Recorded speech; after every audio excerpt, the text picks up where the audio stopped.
Hello সবাইকে, আরেকটা লবণের রিভিউ শেয়ার করব আপনাদের সাথে।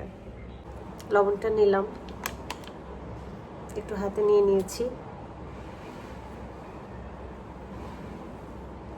জিভে অ্যাটলিস্ট টেস্ট করে দেখা যাচ্ছে। আর আগে যে লবণটা আমি দেখিয়েছিলাম সেটা হচ্ছে জিভের আগায় লাগালে ঝিং করে একদম ধরে, বাইরে বাই মনে হয় যে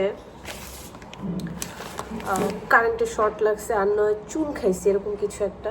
আর তরকারিতে দিলে তো তরকারি 12টা বেজে যাচ্ছিল। তো যারা রান্না করার সময় দেখেন যে তরকারির টেস্ট আর আগের মতন নাই, খেতে পারতেছেন না, ঝাঁজ লাগতেছে, তারা অবশ্যই লবণ টেস্ট করে নেবেন। আয়োডাইজ লেখা নাকি আয়োডিনযুক্ত লেখা নাকি কী লেখা, কোনটা খাচ্ছেন কেমন খাচ্ছেন একটু দেখে নেবেন, নাহলে আমার মতন সাফার করতে হবে। কয়েকটা লবণ কিনেছি, সবগুলোতেই একই রকম সাফার করেছি। দেন ফ্রেশের এই লবণটা নিলাম। এখানে শুধু আমি লেখা দেখলাম আয়োডিনযুক্ত লবণ। এটা হচ্ছে ফ্রেশের সুপার প্রিমিয়াম সল্ট।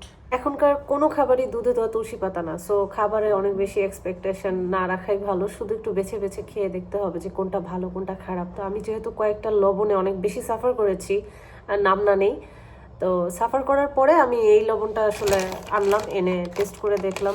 জিভে হোক তরকারিতে হোক তেমন কোনো চেঞ্জ নাই এবং খাওয়া যাচ্ছে ভালো। আমার কাছে মনে হলো এই ভালোটা আমি আপনাদের সাথে শেয়ার করি।